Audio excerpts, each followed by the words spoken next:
নেককার মানুষগুলো ডান দিকে চলে যাবে, বদকার মানুষগুলো বাম দিকে চলে যাবে। কথা বলেন ঠিক কি না?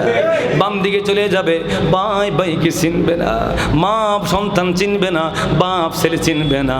তাহলে আকীদার বন্ধনে যদি আপনি দুনিয়ার সামাজিকতার কারণে, মোহাব্বতের কারণে আকীদা পোষণ না করার পরও যদি আপনি চলাফেরা করেন, কিন্তু কিয়ামতের ময়দানে কি অবস্থা হবে?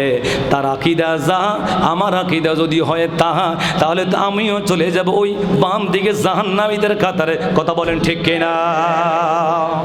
আকীদাকে আগে পরিশুদ্ধ করতে হবে। কথা বলেন ঠিক কিনা? নবীজি মা বাবা জান্নাতি, বলেন নবীজি মা বাবা কি জান্নাতি?